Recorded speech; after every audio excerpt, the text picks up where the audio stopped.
Hi, I'm Laurie with To the Trade, and we have Niall here. Hi, Hi, Niall. I'm How are you doing? How is your good. summer so far? Good, good, Good, going good, good, good. going good. Yeah, Yeah, almost over. School's very gonna soon, start. very soon. Yes, and we have Jude Charles with us, which is very exciting because Jude has been doing these great docuseries for people in the interior design industry, not just designers, but designers and construction experts, builders, general contractors, and they are so good. So I'm so excited to have you on the show, Jude, because I just want designers to see the work that you're putting out there and what that is doing for the clients you're already working with. So we're very excited to have you. I'm excited to be here, Laurie. This has been a long time coming. We got to sit together on a panel earlier this year at High Yes. Point, and yeah, just excited to be here and go deeper in this conversation. Absolutely. So you have been doing these incredible, just to give people the backstory, these incredible docuseries for designers. And it's something that we're constantly talking about in the industry is how to articulate the full scope of what an interior designer does. So many people have this idea of what design is from HGTV, or maybe they have just some sort of preconceived notion about what Mhm. design is. And sometimes they're lost in what that really is or how they can truly be a good client for. And it's a series of even a person who's worked on it with a designer 3 times would still be a novice in how they really should be working with a designer or what that the capability of that designer might be. So I love that you kind of treat this holistically. If for people who are listening, you what you would see in his docuseries is a full backstory of what that designer is doing, plus the personal side of the designer. So you're building this investment of trust in that designer before the client has even had one project. And I know the portfolio images to some degree work on that, but this is another level. It really is. So Yeah. I'm so excited. But can you tell us, you filmed some of these beautiful docu-series for interior designers, but before you dig in to that strategy, let's take a look, what was one of the very first projects that you did in this sort of industry that made you go, this is the industry I really want to concentrate on? So in 2013, I worked with an interior designer where I live, which is in Pompano Beach. And that interior designer specifically needed to be able to show clients why he's great at what he does, right? So Right. he had been designing for a very long time, really great projects, but like many designers today, all he had was portfolio pictures. And ironically, the first time he reached out to me, it was actually to create a slideshow for his portfolio pictures. That is why he reached out. And I said to him, well, look, that's not what I do necessarily, but let me come into your office and talk to you about what it is that you're actually going through. What's the problem? Why are you even looking at, I want to have a portfolio of pictures? And his issue was similar to what you're talking about, which is that clients just don't understand what he actually does, him and his team. So that was in 2013.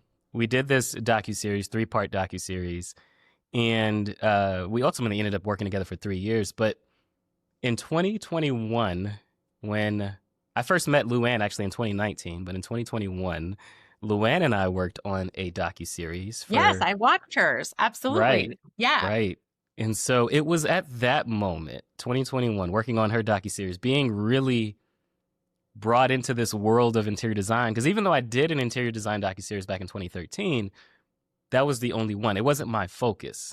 But in working with Luann and really just having fun creating that docuseries, she did a very big launch party when she launched her docuseries.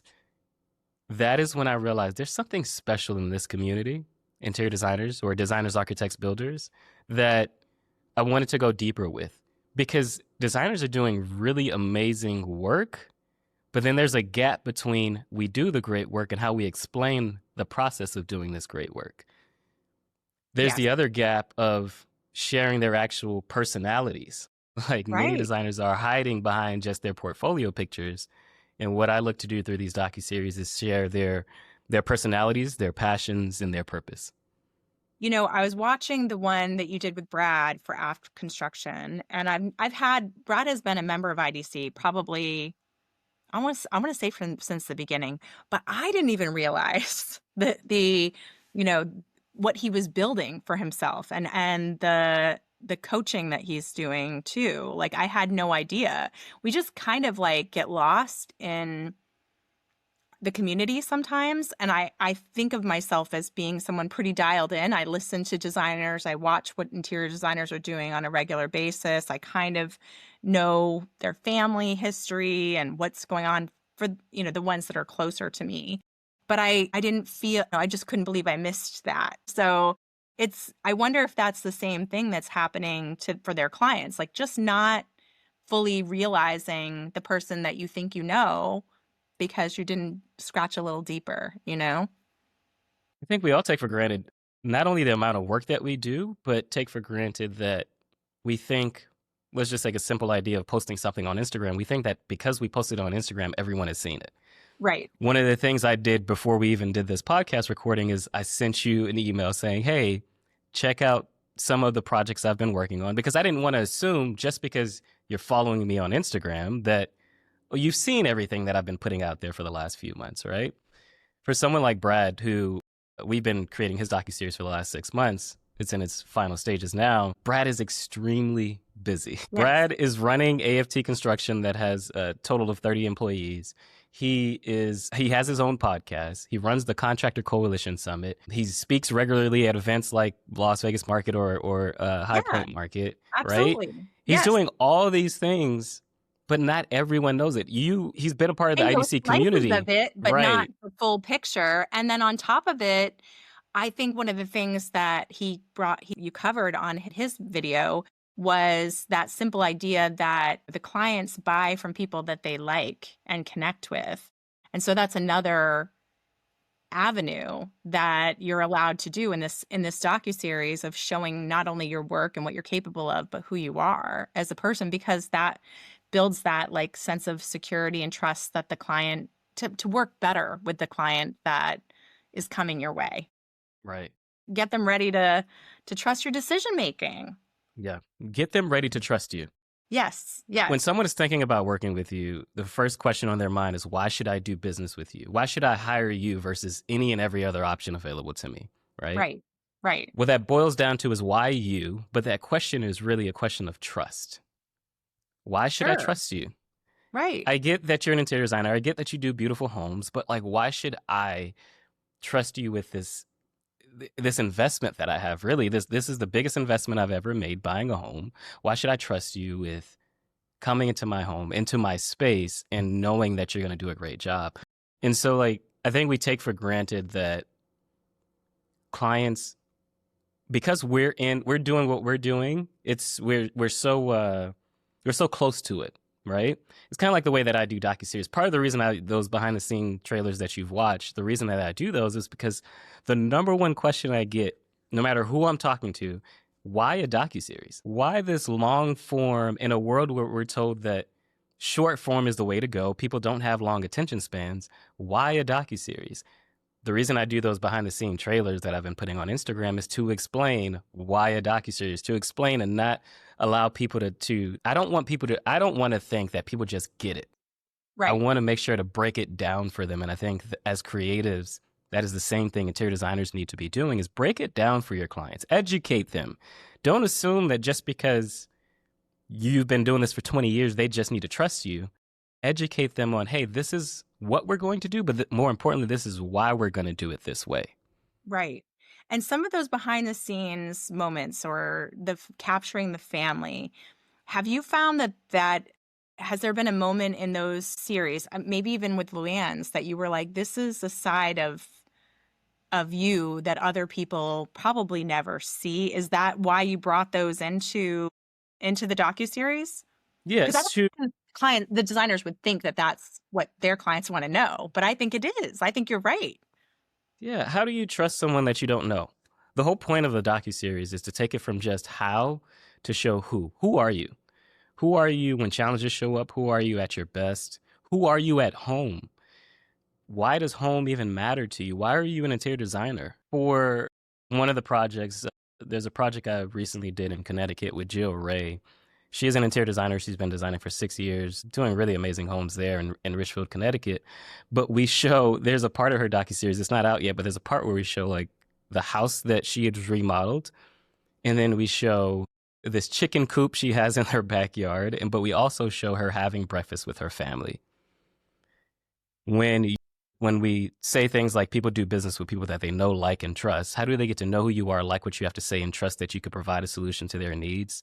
Bring them behind the scenes of your own life. Show them what it's really like when you're not working. The reason that I show the family part is because I want to give people a three-dimensional view into your world and humanize your brand. It is not just about the design. It's about the person that is leading the design team.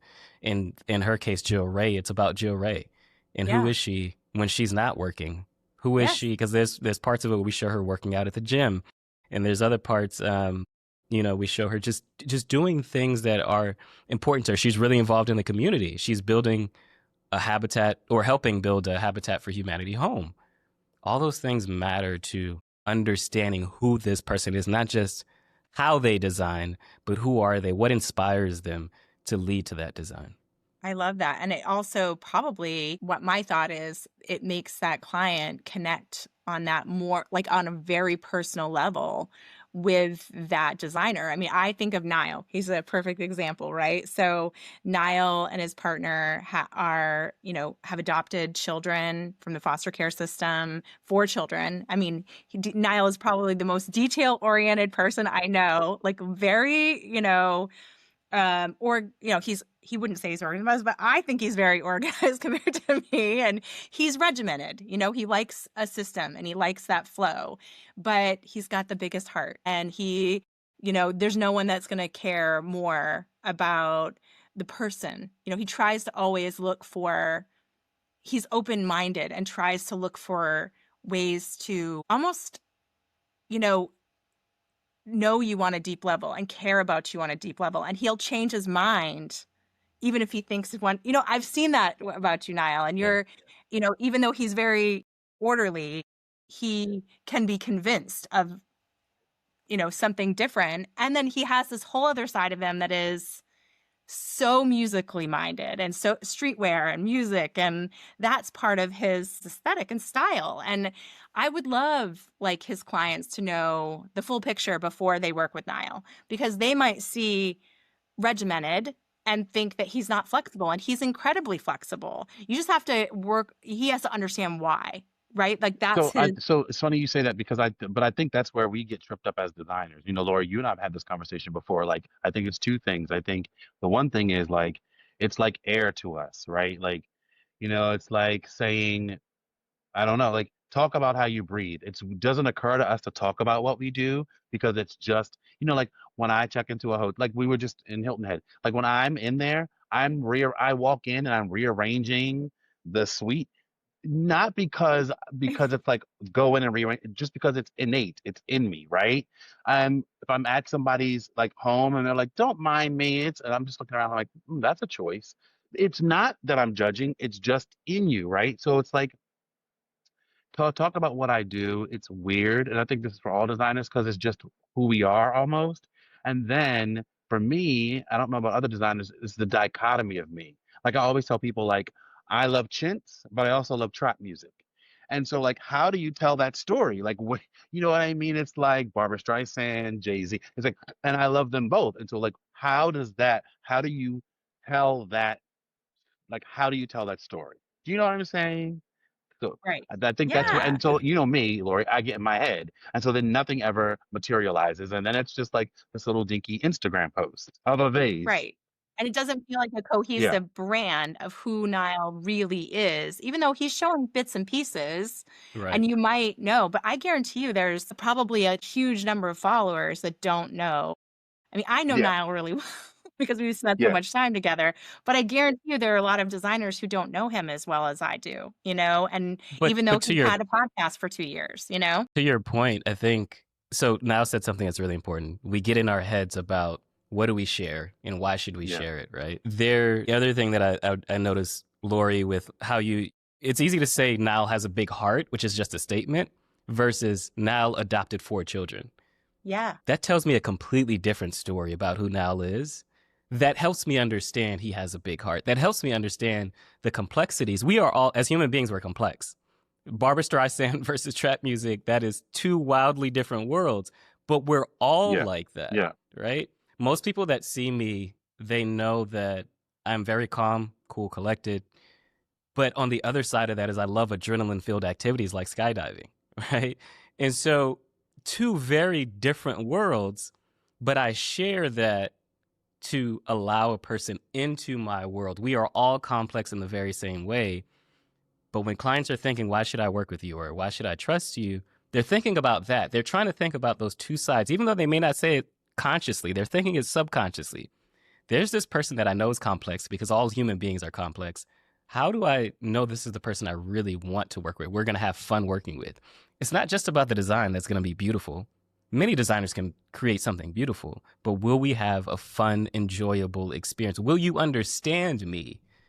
And part of that is sharing the complexities of, well, here's one type of music I love, but here's another type of music I love as well, to show that you have a range. It's like what you said about whether or not he's flexible, Laurie, right? Like when you understand that he does have this range with music, that also communicates there's flexibility. There's certain stories you could tell, stories about a very specific moment in time. That's what a story is, a very specific moment in time. There's certain stories you could tell to be able to communicate the flexibility without just saying, oh, I'm a flexible person. You can trust that I'm a flexible person, right? Right. Yeah. How do you, Yeah. And I think that's, but I guess the yeah. question for me is, and this is again, I guess getting back into my own head, how do you get designers to understand that? 'Cause I think a lot of us don't understand that. I think a lot of us get into, because this is a service oriented field, right? And so we get into the work. And so I think which is weird because we are attached to the work. So we get really, like, if you don't like the work, then you don't like us. But at the same time, it's almost like you don't want us, you just want the work. So it's weird. It's that whole like, how do you get designers to understand that no, they do want you and they do want the work? Like, how does that, you know what I'm saying? Because it can be mind I do tripping. understand it. Yeah, I think you brought up a good point. We get attached to our work, and that work becomes our identity, where we think if that person doesn't hire me, they didn't like my work. And ultimately, at the end of the day, if we think about how relationships are formed, regular friendships are formed. We form friendships based off of this person is just like me in one way or another. They're like me, have a similar lived experience that I have, or they come from the same area that I come from. This idea of the work is the identity it just isn't true because of that likeness. We are looking for people that are like us, Okay. right? Okay. And the light bulb just went off because it goes back to something you said, Laurie, about how in sales you try to mirror. So now I'm putting Mm-hmm. those two things together, what Jude just said and what you said a while ago, Laurie, about like how in sales you would mirror. Maybe if somebody does a lot of this, maybe you do this.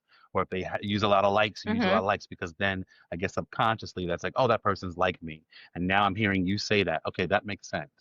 That makes sense. I'm telling you, my head is Yeah. all over the place. We're searching, but as a creative, that's how your head works too, right? Your head is you're managing so many different things in your mind. But I like to simplify it to likeness. I share parts of like different stories, not just because I want you to know who I am, but also so I want you to understand that although we're going to create a great story together, I also understand what it's like to struggle. At High Point, when Laurie and I was on the panel, one of the stories that I shared is getting into this industry. I had made a conscious decision July 2023 that I was going to go all in on interior design, that I was going to create docuseries only for the design market. And because of that, and because I knew I had done Luann's docuseries, I was like, oh, this is going to be easy. I reached out to over 100 interior designers between July 2023 and November 2023. Everyone in their own way said no. Now, there's more to that story, but the reason I start to share that story is to help other people, whether it's designers, architects, builders, or other industries, understand that even after, at 17 years in business at that point, I still know what it's like to hear no. I still know what it's like to be excited about going after something and realizing, oh, this is not going to be as easy as I thought it was going to be. Because many people could see the clients that I work with, Brad Leavitt or Luann Niagara, and think, man, that's amazing he gets to work with those people. But they don't know the behind the scenes story of what it took to work with those people. Because it took Brad 8 months before he said yes, right? And so we are human beings. And part of what is important is sharing the things that makes you human. And that is why I think it's important to not just share the work, but share the person behind the work. Now, a light bulb just went off in your head now Yeah, as because I said I'm that. What writing is that it down. for about? What is it about that, though? What is it about? Because I think, again, you're thinking very much like the Because audience that it's hard to we do the two are, things. because I think the thing that we get tripped up in is like, it's always the thing of like, what am I pulling up in at the consultation? What am I wearing?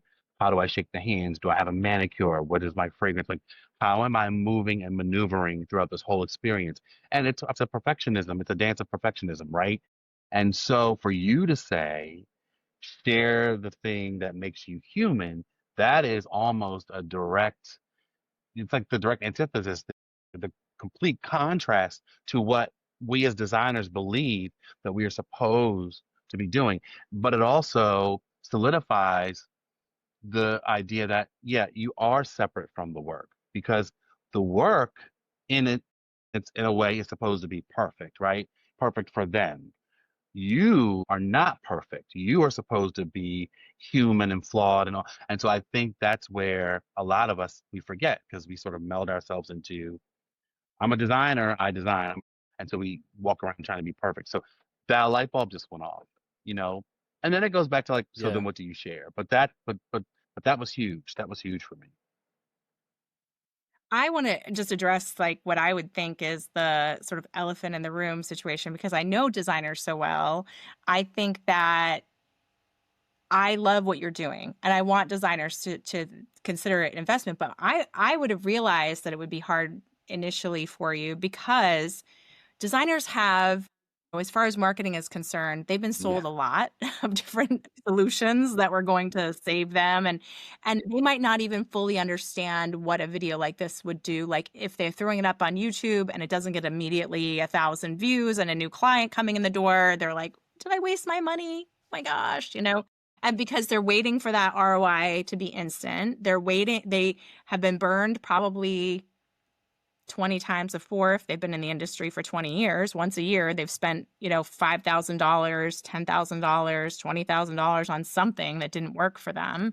And so it's scary to invest in something this big that costs this much and not know if it's going to have an ROI and what that is, that ROI. But I wanted to think like it's not for, and my thought is it's not for you to put it up on your YouTube or your website and for you to immediately get like viral leads from it. It is for your inquiry form when they first come into the door, for you to be able to send that to them so that they instantly know who you are, connect with you, and understand you. It's not this viral moment that is going to get more clients I like that. instantly, or even over a year. You know what I mean? It's more to speed up the process of comfortability with the designer and the client who's already interested.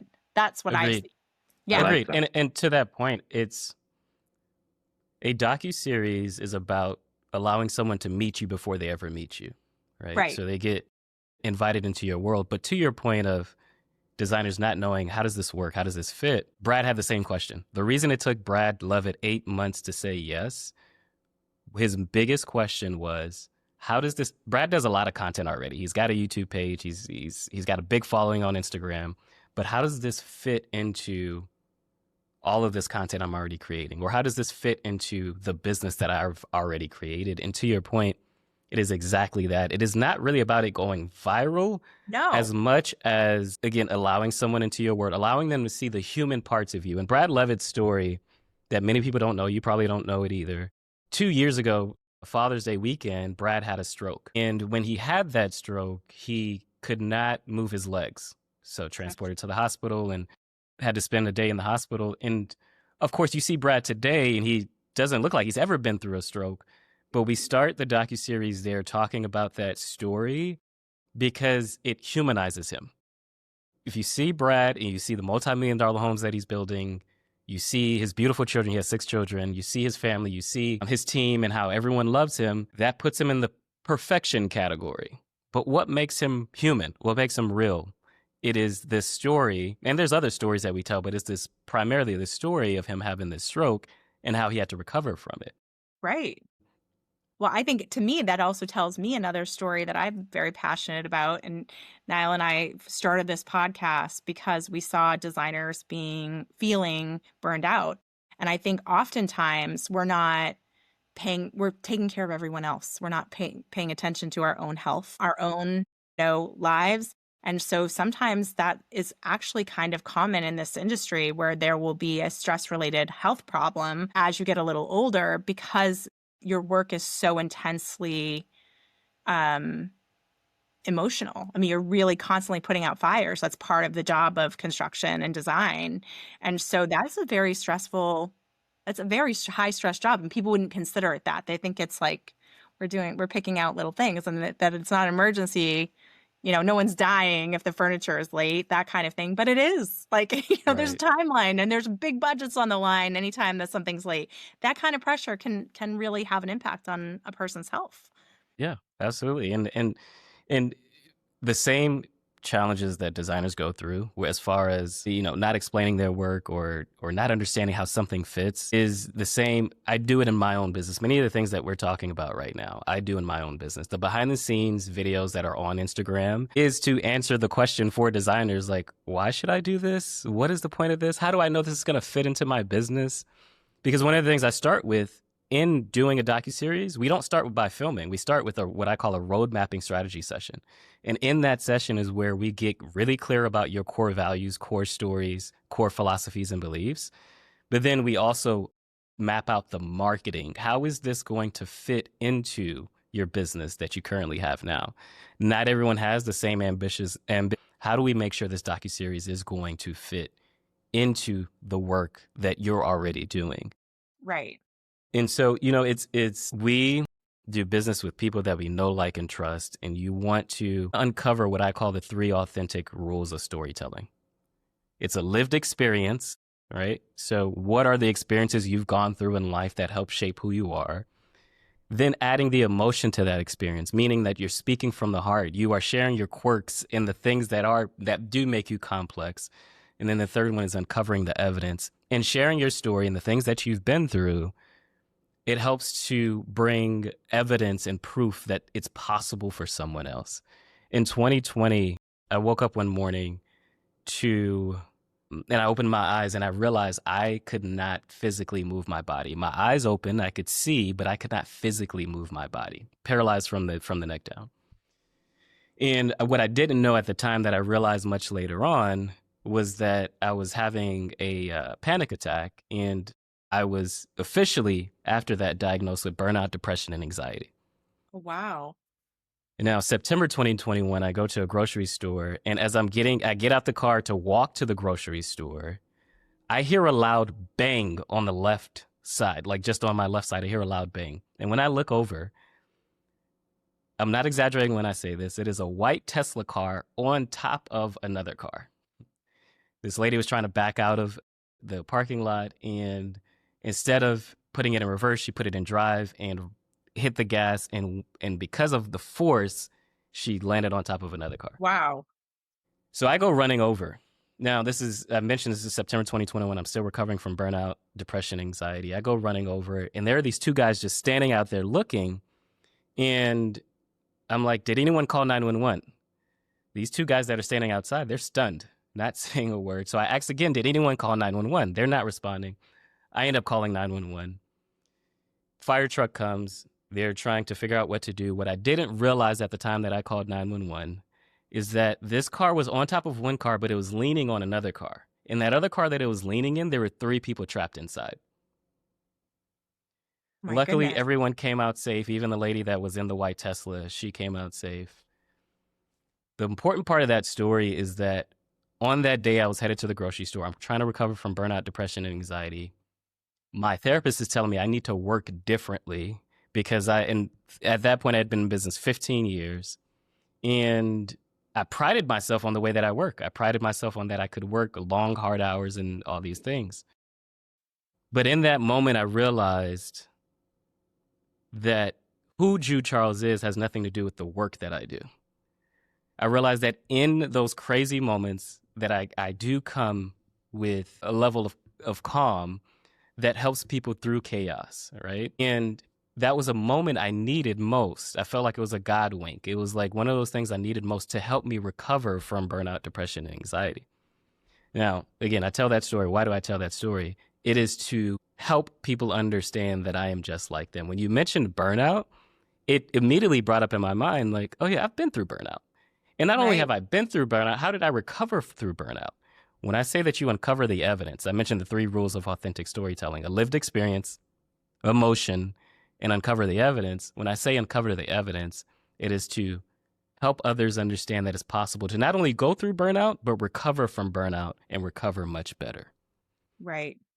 Well, you'll find that is a common thread, and I feel in interior designers, because it's such a people service industry that I feel like so many of them would identify with, like, you're giving, giving, giving. You're giving to your family, you're giving to your business, you're giving to other designers, and then you're giving to your husband. And then at the end of the day, you're not giving to yourself. You're not even forgiving yourself for anything that you think you're doing wrong. If you think that I didn't send that invoice out on time, and I should have done this. So you build stories in your head too of that you're the person that's wrong and everyone else is right and you're behind the 8 ball and everything else, and it snowballs for designers, I think. It's not an overnight thing. It's a 20-year buildup or a 15-year buildup of taking care of the world and almost being an emergency worker in that moment. Like, you were that emergency worker for in that moment.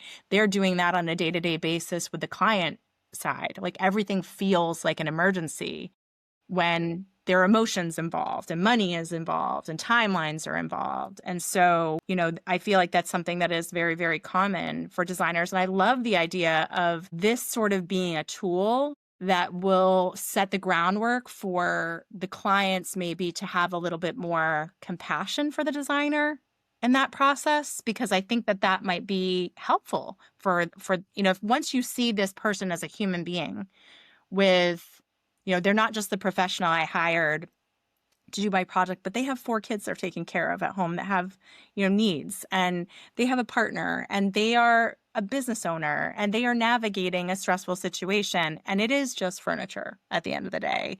I feel like it creates not only like that understanding, but also empathy Right. for that person when things do go wrong, because inevitably they will. And, oftentimes what ends up happening, and I know you can't measure this, but I wonder if they have this, let's just say, like, in the process, they've got an inquiry form that comes into the designers, and you're sending out your docuseries to say, here, just learn a little bit about me before we go forward. And then they've watched it. And then you send over your intake form or whatever that might look like. And then you start to cultivate them, whether or not that at the end of the project has resulted in more patience or more money for the designer, because they're not having to shave everything off all the time because they're trying to gain empathy, because Throughout. that's what I see that designers are doing. They're buying the empathy through the Yeah. process. Yeah. Yeah. There is, no, you can't measure it. I haven't been able to measure it completely, but You there can't, right? is. Because it's like I'm sure there are moments where they're like, oh, I know he had a stroke, so I'm not going to Mhm. be so mad Mhm. that there's a delay. I mean, it's at the end of the day, what is it? It's going to be 2 weeks. Who cares? You know what I mean? Yeah. Just Yeah. because But there are, it's underlying. It's not like not necessarily like that connected of a thought, but you know what I mean? Do you know what I mean? yeah. The thing I was going to say is that you can't necessarily measure it throughout, but we all have had it happen before where if it's much easier in the beginning, the project itself is easier to work through, right? And part of making it easier to work throughout, even when challenges show up, is to build that trust in the beginning. Not Right. trying to build it over time, but really. So, part of the reason I go through road mapping in the very beginning with my clients is I am building that trust in the very beginning. I want them to understand, yes, in theory, we're creating a video, like bare basic, we're creating a video. But really, there's so much more that goes into this that I want them to understand. They're going to have a transformation throughout this. Like Mhm. part of part of what I love that I'm doing is that I am documenting their legacy now, not when they die, not later on 30, 40 years from now when they retire, now. Because part of what we do is we interview their clients, and their clients are telling stories about what it's like to work with them. But those stories aren't just, this designer gave me a beautiful home. It's the stories of what the relationship was like. It's the stories of how comfortable you made them feel. It's the stories of what is it that made the big difference. One of the questions I love to ask that always gets a very great response is, can you imagine life without Laurie? Right? Yeah. Imagine, like, there was one designer, one client that worked with a designer in California, Newport Beach, and this was the 12th designer that she has gone through. Now, one, that might be a red flag to some people, but to others, yeah, right? For her, it was, the client was choosing the wrong designer, in the sense that these designers didn't take the time to really learn what she needed. And now, so when I asked her the question, can you imagine a life without, the company name was Grace Blue, her eyes widened and she was like, no, I don't want to imagine that, because it took so long to get the right person to help us through this, right? And then she goes on to explain why. But my point is that overall, it is a deeper experience, and I do want people to understand that, but I build that trust in the beginning. I could say, hey, this is going to be a deeper experience, or I can slowly educate you and walk you through so that you understand it. And then therefore, when I am asking you for time, you take someone like Brad Leavitt, who is extremely busy running a very big company. The one thing that surprised me that Brad said in one of my testimonial videos is that this is the one and only time he actually turns off his phone, is when he's sitting down to do the interview. Wow. But how does that happen? How does that happen? That happens because of the trust that was built in road mapping. That happens because I did it in the beginning. So therefore, when I am dealing with somebody who's just as busy as he is, he understands, no, this is important. I need to turn off my phone. I want to make sure to be present for this. Right? Yeah. And so, but that only happens when you build the trust in advance. Like I said, many of the things that I talk about, I'm doing in my own business. And that is also why I'm adamant about it, having that docuseries, taking people through the journey, helping them really understand what it's like to work with you, so that you can just have fun doing the business you imagine you'd be able to do. Many people aren't having fun. They're just getting through day by day. I want to bring that fire back, that intensity, that fun that you once believed you could have. I want to bring it back. I love that. It's like a warm hug. I love it. I love it. Have you worked with any brands? Because I think that that's a missing link, that I think that brands should be starting to pay attention to what it is you're doing, because so many of the designers also don't really know the story behind the brands that they represent. Right. I mean, these are brands, and I told Niall, I'm like, I feel for the clients too, because they might know a Louis Vuitton or Gucci, but they don't know Varellin. They don't know Bernhardt in the way that they should, and to value it the way that they should. So the designer has to often create this feeling of luxury, because the clients have never heard of these brands. They've heard of Restoration Hardware and Pottery Barn, but they haven't heard of the quality manufacturing that is existing in our industry. And I feel like that's a missing component from the designers and the brands in that strong storytelling about not only like the history of the design of that brand, but also maybe each individual piece, because sometimes those pieces are special. They had an industrial designer that was in Paris, and they, replicated parts of it from a piece that they saw in Versailles. I mean, some of these stories are amazing and would be so valuable to the designer to be able to sell the product better. Yeah, I couldn't agree more. And I haven't been able to. I haven't yet worked with a designer. I mean, I'm sorry, with a brand. But I do agree that's the next step, because that has to be. Yeah. Designers and brands work closely together already. But there's many designers that don't work with certain brands because they just don't know the story. If they knew the story, if they knew the passion, the heart that is in it, there's many, even as I've been doing this the last few years, there's many brands that I'm realizing that are over 100 years old. And it's like, wait, but I've never heard of you before. Or like, what is it that you guys are about? Some of them are still family ran. And it's like, okay, what is the deeper story about not only how this got started, 100 years ago, but what does it mean now today? Right. right? Like, what do you guys care about? Why are you working with designers, architects, builders? Why are you partnered with them? I haven't yet. And the I'm going keyword to is yet. introduce you to some that I work with Yes. already Yeah. because I know some of the stories. Like I can think of Gabby, for instance. I went to Gabby. We had their manufacturing facility, and they have a whole section, a whole warehouse where they import antiques. They go on these buying trips to France and Italy, and they've been doing it for like 20 years. And they bring back some really outrageously beautiful pieces, and they interweave those with manufacturing from, that they do with themselves, and then they import from different places. And so some are new pieces, some are antique pieces, and the creation of this like beautiful southern gentleman. I mean, you might see a stuffed peacock and this like gorgeous chandelier, and then this, the table with an antique sideboard. And it creates this, I don't know, it's a magical, merchandising really that Right. in their Yeah. showrooms that is so special.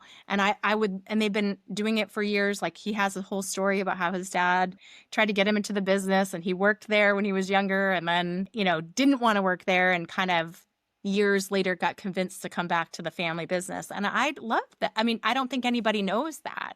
And Right. I And would love imagine to see, documenting the journey of them going to France to pick oh out my these God, antiques, right? And then bringing it back and then right? So there's that whole journey. Again, these are all the same things I do in my business. The behind the scenes trailer of the docuseries is to show right. you the journey it takes to even get to this beautiful finished docuseries. I mentioned with Brad Leavitt, we've been filming for the last 6 months. There are 4 different behind the scene trailers. I only sent you one of them, but there's 4 different ones that show the journey from the very beginning and what we were filming and why we were filming it. So imagine a brand doing that, right? Yeah. Really investing in, and not only just investing in documenting that journey, but then being able to reach more design professionals because of that story. Because there's only so many people that will come to the manufacturing plant, that will come to the headquarters to Right. hear the story. But Well, now not you only have it that, but I documented. mean, Yeah. like, there's resources that are going away too. You know what I mean? Right. Like, Yeah.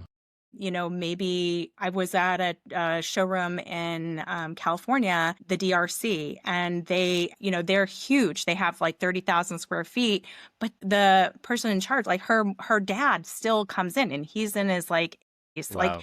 the legacy he knew. We were talking about Bear Paint, and he's like, I knew Auto Bear, and just like, Wow. Insane. Wow. like these kinds of resources that you're That are never going, priceless.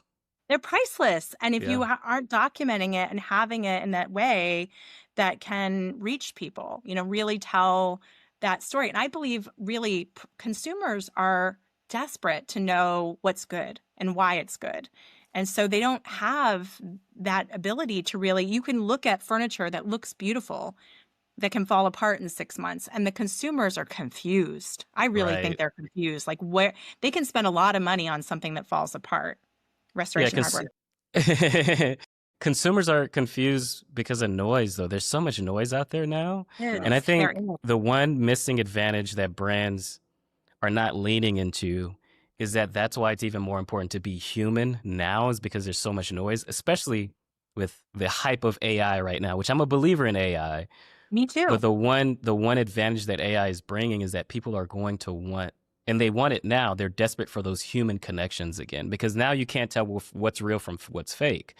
Right. But when you can tell those stories of 80-year-old dad still coming in to help out, like, you can't, that's priceless. You can't pay for that. You can't even script that if you wanted to. It's something that's unique to that brand, that then it's almost like living rent free in the designer's mind or in the design professional's mind, because now you have this unique story that's captured, that's being told, and that can be told 30, 40 years from now, even when dad is no longer with us, right? But the Right. company Right. is still here, the legacy is still here. And so, yeah, it's again, it hasn't happened yet. It will. I do believe it will. I think it will absolutely, because it will Yeah. be such a win for designers to be able to say, I know you haven't heard of this brand. Here's this video. This is why I'm choosing it. This is why it's special. Give that. I mean, Niall, wouldn't that be amazing if you were able to just shoot, if a client was like, I'm not sure, this is expensive. Why should I spend this much money on a bag Baker bed. Like, why is it special? And then Baker has a video of their Mhm. legacy and the quality and craftsmanship that they put into the brand. And you could just email that over to the client and say, this is why it's special. This is Right. an heirloom piece. It's not, you can reupholster it in, 20 years, 30 years, and it's still going to be kicking. It's still going to be going strong because of the quality craftsmanship. I mean, these are meant to be heirloom pieces. We all have like pieces that from our grandparents that lasted, and we all have had furniture that we've thrown in the outside in the bin in 2 years. So like, what is the difference that how Right. can we articulately explain that to that client? I mean, would that be Well, I think valuable, so. Niall? 100%. I mean, I was literally walking with family through my project, and I said to them, "Do you see? I was like, "Do you see now, like what we do? This is just a snapshot." I was like going through like punch list stuff. I said, "Now, do you see? You on the other side are thinking, oh, the designer's taking forever, or why does it take so long to get X, Y, and Z? Or how come?" I said, and it's not that. Do you see all the things that are sort of getting in the way of the greatness, like of what we actually want from you, want for you? I said, and you're my family, and you didn't know that I go through. I said, this is in my own house, like all these obstacles that I have to go through just to get to the end, and it's hard to articulate that. Like I can't go out on a project, or for a consultation and say, hey, this is everything that I'm going to do for you. It's very hard to articulate that. But I think having that documented in video format, sort of behind the scenes, whether it's a product or a process, that's like priceless. That's invaluable. And people are dialed into that. You know what I mean? It's almost like not to water it down, but it's almost like, you sit and watch because my kids are really into it these days. $1 million listing, they're like, oh my God, all the hard work that these realtors, and I know some of it's dialed up, for the television, but they don't realize that, they think, oh, you just go in and you show a house and they buy it and you move on. And it's like, no, not necessarily. There's other aspects to that, right? So I think for us as designers, the storytellers in space, it would be really great for us to tell our story in time, so to speak, like how we move through time. You know, I think it's invaluable. It's Yeah. invaluable. I just want to rip the sticker price off and just like, if people are wondering what this costs, I'm just gonna ask point blank, average estimate, what does it cost to do a docuseries? Just so that they know what they're getting into if they reach out to you. I know everyone is going to be different because it depends on how Yeah. long it is and how much time you're investing and where you're traveling. But what would you say ballpark is the average? I know you'll kill me, Laurie. I don't want to give ballpark only because I think it's not about it's hard to sell something like this with just numbers, right? Sure, Because sure. it's not about that. Even if I gave a ballpark, Right. it would you wouldn't be able to wrap your head around what is this really, right? You would only think about the number. I don't want to scare people away by any means but I also think that people don't know what they're getting into when it's video because this video have, my husband does training management for major companies. So he's always making training videos. So I know the storyboarding that goes on. I know the pre-production and then the post-production and the the editing alone. Yeah, You guys It's an investment, don't know people. how you That's what do we'll just say that. it's like it's an I investment. just want you to know if you're getting into talking to Jude, it's going to be an investment. But but I would guarantee that, and it's not going to be a viral situation where you're putting it up on Instagram, and if you got 200 followers, you're not going to get 100,000 followers in a day. But don't consider it an investment for your immediate, like, I'm going to go viral. It's not that kind of like thing. It is an investment in your potential client being comfortable with you quickly Yeah. so that you can Yeah, do your job the way you want to Yeah. do your job. That I think is the Yeah. investment. That is where the Long juice is, term. because right. if I Yeah. send that over and that client instantly trusts me or has more empathy for me or isn't mad at me when I'm trying to make a suggestion, have them stick to it. I think that's the outcome that you're producing. I don't think it's just that you're producing a video that tells a story about the designer. You're also doing that.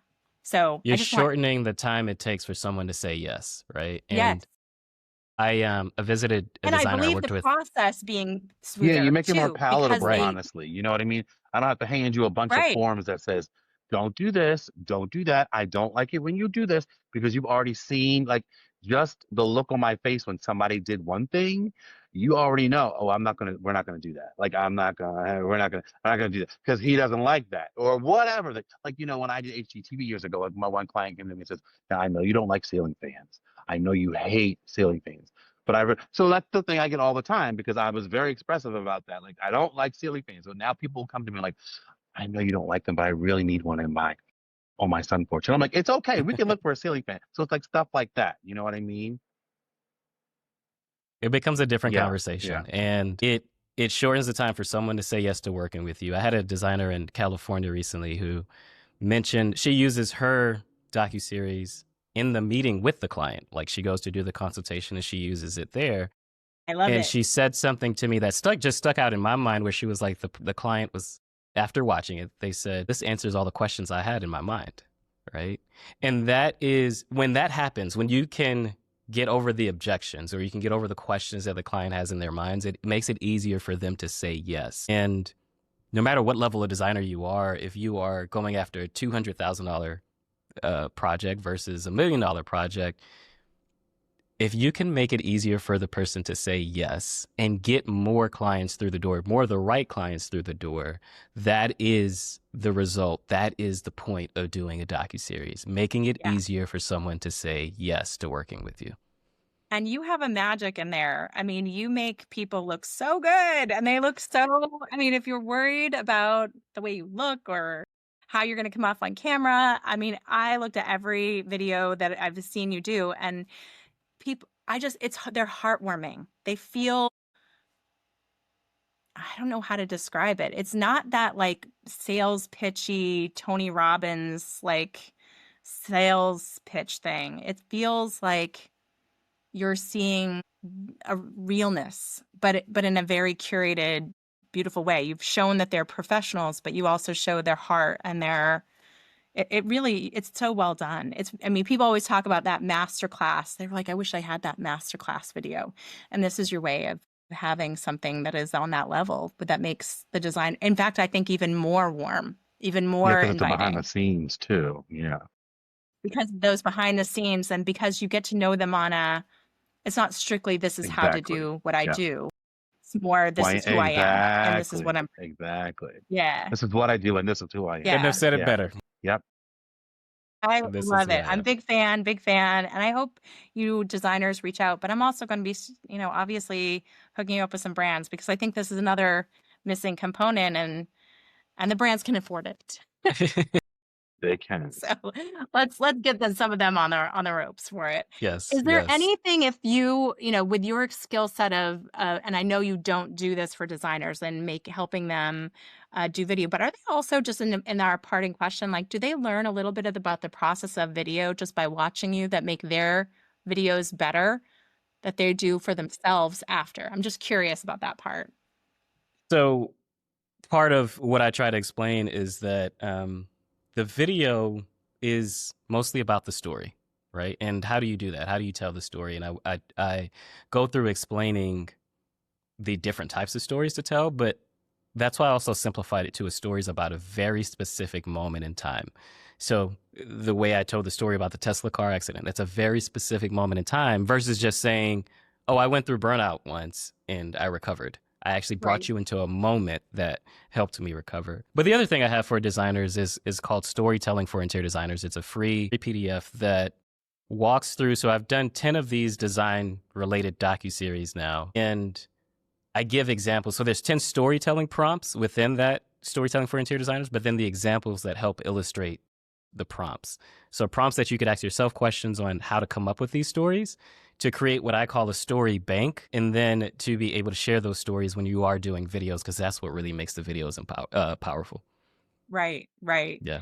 Well, if you want to pass over that PDF, I'm happy to include it in our, Yes. we're going to do a big post about you. You'll be on our website. We're going to get you on our Instagram and obviously all throughout our podcast channels and whatnot. So thank you so much, Jude. This has been such a pleasure. And I hope that designers are understanding how you can tell their stories and make them more popular and comfortable with their clients. So I love it. I love it. So exciting. Thank you. Thank you. Laurie, thank you for having me. And now I hope you begin to tell your I'm going to stories try. as well. Having Such a great story, right? yeah, Such for a great sure, for story. sure. Look I'm gonna forward to try. seeing that. Thank you.